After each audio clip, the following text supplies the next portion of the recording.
ಈ ಕಾರ್ಯಕ್ರಮವನ್ನು ನಾನು ಕೂಡ ವೀಕ್ಷಣೆ ಮಾಡ್ತಾ ಇದ್ದೇನೆ.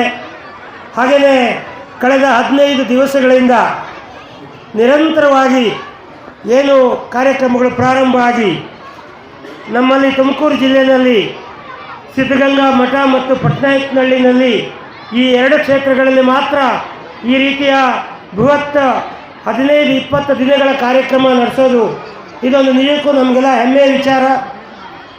ಈಗಾಗಲೇ ಮಾತನಾಡಿದಂಥ ಸ್ನೇಹಿತರೆಲ್ಲ ಹೇಳಿದ್ದಾರೆ, ಇದು ಒಂದು ಸಾಂಕೇತಿಕವಾಗಿ ಒಂದು ಜಾತ್ರಾ ಮಹೋತ್ಸವ ಆದರೂ ಕೂಡ ಕಳೆದ 15-20 ದಿನಗಳಿಂದ ಪ್ರತಿ ವರ್ಷ ಕಳೆದ 22 ವರ್ಷಗಳಿಂದ ನಾನು ಕೂಡ ಪಕ್ಕದ ಪಟ್ನಾಯಕನಹಳ್ಳಿ ಪಕ್ಕ ಹೊಸಳ್ಳಿ ಗ್ರಾಮದವನು. ಸುಮಾರು 45 ವರ್ಷಗಳ ಹಿಂದೆ ಈ ಜಾತ್ರೆಗೆ ನಮ್ಮ ತಂದೆ ತಾಯಿ ಜೊತೆ ಬರುವಂಥದ್ದನ್ನು ನಮಗೆಲ್ಲ ಇಲ್ಲಿನ ಜಿಲೇಬಿ ಭಾಳ ದೊಡ್ಡ ಆಕರ್ಷಣೆ. ಇಲ್ಲಿ ನಾವು ಏನು ಈ ಬೆಂಡು ಬೆತ್ತಾಸು ಜಿಲೇಬಿ ಇದನ್ನು ತಿನ್ನಕ್ಕೆ ಬರ್ತಾಯಿದ್ವಿ. ಆದರೆ ಅವತ್ತು ನಮ್ಮ ಕಣ್ಣಿಗೆ ಇದೊಂದು ಜಾತ್ರೆ ಹಬ್ಬ. ಇವತ್ತು ನೋಡಿದ್ರೆ ನಾವೊಂದು ಪ್ರಜ್ಞಾವಂತರಾದ್ಮೇಲೆ ನೋಡಿದ್ರೆ ಸ್ವಾಮೀಜಿಯವರು ಏನು ಪಟ್ಟಾಭಿಷೇಕವನ್ನು ವಹಿಸ್ಕೊಂಡ ನಂತರ ಭಾಳ ಮೌನವಾಗಿ ಈ ಒಂದು ಕ್ಷೇತ್ರದಲ್ಲಿ ಕ್ರಾಂತಿ ನಡೀತಾ ಇದೆ. ಇದು 3 ರಾಜ್ಯಗಳಿಗೆ ಆಂಧ್ರ, ಕರ್ನಾಟಕ ಮತ್ತು ತಮಿಳುನಾಡು ನಮ್ಮ ಸಮುದಾಯ ಮತ್ತು ಈ ಮಠದ ಭಕ್ತಾದಿಗಳೇನಿದ್ದಾರೆ ಭಾಳ ನಿರೀಕ್ಷೆಯಿಂದ ಭಾಳ ಭಕ್ತಿ ಗೌರವಗಳಿಂದ ಈ ಕ್ಷೇತ್ರಕ್ಕೆ ಬರುವಂಥದ್ದಾಗುತ್ತೆ. ಆಂಧ್ರದ ಮುಖ್ಯಮಂತ್ರಿಗಳಿರ್ಬೋದು, ಕರ್ನಾಟಕದ ಮುಖ್ಯಮಂತ್ರಿಗಳಿರ್ಬೋದು, ತಮಿಳುನಾಡಿನ ಮುಖ್ಯಮಂತ್ರಿಗಳು ಮತ್ತು ಮಂತ್ರಿಗಳಿರ್ಬೋದು. ಈ ಕ್ಷೇತ್ರಕ್ಕೆ ಬಂದು ಹೋಗೋದು ಅಂತ ಹೇಳಿದ್ರೆ ಎಲ್ಲೋ ಒಂದು ಕಡೆ ಈ ಕ್ಷೇತ್ರದಲ್ಲಿ ಒಂದು ಚಿಂತನೆ ಇದೆ. ಜಾತ್ಯತೀತವಾಗಿ ಸಮಾಜವನ್ನು ಅಭಿವೃದ್ಧಿಗೆ ತರಬೇಕು ಅನ್ನೋ ನಿಟ್ಟಿನಲ್ಲಿ ಸ್ವಾಮೀಜಿಗಳು ಭಾಳ ಮೌನವಾಗಿ ಒಂದು ಕ್ರಾಂತಿಯನ್ನು ಮಾಡ್ತಾ ಇದ್ದಾರೆ. ಈ ಕ್ಷೇತ್ರವನ್ನು ನೋಡಿದಾಗ ಏನು ಹೆಬ್ಬಾಗಲಿದೆ, ಆ ಹೆಬ್ಬಾಗಲನ್ನು ನೋಡಿದಾಗ ನಿಜಕ್ಕೂ ಯಾವುದೋ ಒಂದು ದೊಡ್ಡ ಮೈಸೂರಿನ ರಾಜಬೀದಿನಲ್ಲಿ ನಾವು ಸಂಭ್ರಮಿಸ್ತೇವೆ ಅನ್ನೋ ಒಂದು ರೀತಿಯಲ್ಲಿ ಭಾಸವಾಗುತ್ತೆ. ಇಲ್ಲಿ ನೀರಾವರಿ ಹಕ್ಕೊತ್ತಾಯ ಹೋರಾಟ ಏನಿದೆ, ಸಂಪನ್ಮೂಲ ವ್ಯಕ್ತಿಗಳನ್ನು ಕರೆಸಿ ರೈತರು ಹೇಗೆ ಈ ಒಂದು ಕೃಷಿ ನೀತಿಗಳನ್ನು ಅಳವಡಿಸ್ಕೊಂಡು ಹೋಗಬೇಕು, ಒಂದು ನೀರಿನ ಬಳಕೆ ಇರ್ಬೋದು, ರಸಗೊಬ್ಬರಗಳಿರ್ಬೋದು, ಹೇಗೆ ಮಿತಿಯಾಗಿ ಬೆಳೆಸಿ ಇನ್ನೂ ಉತ್ತಮ ಬೆಳೆಗಳನ್ನು ಬೆಳೆಯಬೇಕು ಅಂತಕ್ಕಂಥ ನಿಟ್ಟಿನಲ್ಲಿ ಹಲವಾರು ವಿಮರ್ಶನೆ ವಿಶ್ಲೇಷಣೆಗಳನ್ನು ಈಗಾಗಲೇ ಒಂದು 7 ದಿವಸಗಳಿಂದ ತಮ್ಮೆಲ್ಲರಿಗೂ ಕೂಡ ಕೊಟ್ಟಿರ್ತಕ್ಕಂಥದ್ದು. ನಾವೆಲ್ಲರೂ ಕೂಡ ಗಂಗಾಧರೇಶ್ವರನ ಆರಾಧನೆ ಮಾಡ್ತಕ್ಕಂಥದ್ದು. ಇವತ್ತು ಕುಂಭಮೇಳೆ ನಡೀತಾ ಇದೆ, ಮಹಾಕುಂಭಮೇಳ. 144 ವರ್ಷಗಳ ನಂತರ ಮಹಾಕುಂಭಮೇಳೆ ನಡೀತಕ್ಕಂಥದ್ದು. ಜಟಾಯಾದಂಥ ಶಿವನು ಗಂಗೆಯನ್ನು ಆ ಧರೆಗೆ ತರ್ತಕ್ಕಂಥ ಸಂದರ್ಭದಲ್ಲಿ ಬ್ರಹ್ಮನನ್ನು ಪೂಜಿಸಿದಂಥ ಭಗೀರಥ ಶಿವನ ತಲೆಯ ಮೇಲಿರ್ತಕ್ಕಂಥ ಗಂಗೆಯನ್ನು ಧರೆಗೆ ತಂದು 60,000 ತಮ್ಮ ಪೂರ್ವಜರ ಒಂದು ಪಾಪವನ್ನು ಪುಣ್ಯವನ್ನಾಗಿ ಪರಿವರ್ತಿಸಿ ಮೋಕ್ಷವನ್ನು ಸಿಗಲಿಕ್ಕೆ ಒಂದು ಅನುವು ಮಾಡಿಕೊಡ್ತಾನೆ ಭಗೀರಥ.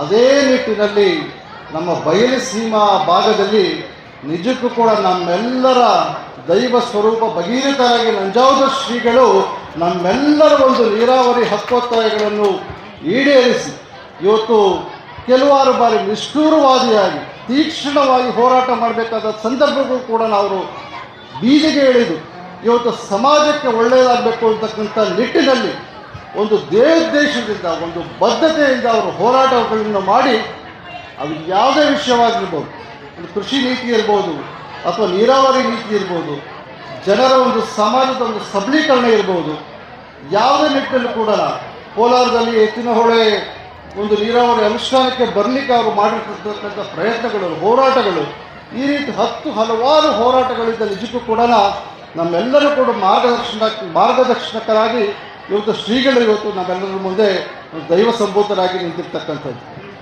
ನಮ್ಮ ಕ್ಷೇತ್ರದಲ್ಲೂ ಕೂಡ ಸುಮಾರು 22 ವರ್ಷಗಳಿಂದ ಕೂಡ ಅವರ ಜನ್ಮವು ದಿನವನ್ನು ನೀರಾವರಿ ನನಗೆ ಕೇಕ್ ಕಟ್ ಮಾಡಿ ಹೂನಾರ ಹಾಕಿ ನನಗೆ ವಿಜೃಂಭಣೆ ಬೇಡ, ನಾನು ಮಾಡ್ಕೊಳ್ಳೋದಿಲ್ಲ ಅಂತೇಳಿ ಎಲ್ಲ ರಾಜಕೀಯ ಪಕ್ಷ ಮುಖಂಡರುಗಳು, ಆಂಧ್ರ ಪ್ರದೇಶದ ಮುಖ್ಯಮಂತ್ರಿ ಬಂದರು, ಕರ್ನಾಟಕ ರಾಜ್ಯದ ಮುಖ್ಯಮಂತ್ರಿ ಬಂದರು, ಉಪಮುಖ್ಯಮಂತ್ರಿ ಬಂದರು, ಬಿಜೆಪಿ ಮುಖ್ಯಮಂತ್ರಿ ಬಂದರು, ಉಪಮುಖ್ಯಮಂತ್ರಿ ಬಂದರು.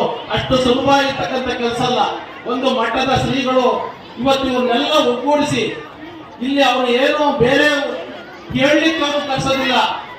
ಈ ತಾಲೂಕಿನ ಬಡ ರೈತ ಜನ ಅವ್ರಿಗೆ ಏನಾದರೂ ಅನುಕೂಲ ಆಗಬೇಕು ಅನ್ನೋ ಒಂದು ಉದ್ದೇಶದಿಂದ ಅವ್ರನ್ನ ಕರೆಸಿ ಅವ್ರಿಗೆ ಹೇಳಿ ಆ ಕೆಲಸವನ್ನ ಮಾಡಿ ಇವತ್ತು ನಮಗೆ ತೋರಿಸ್ಕೊಟ್ಟಿದ್ದಾರೆ.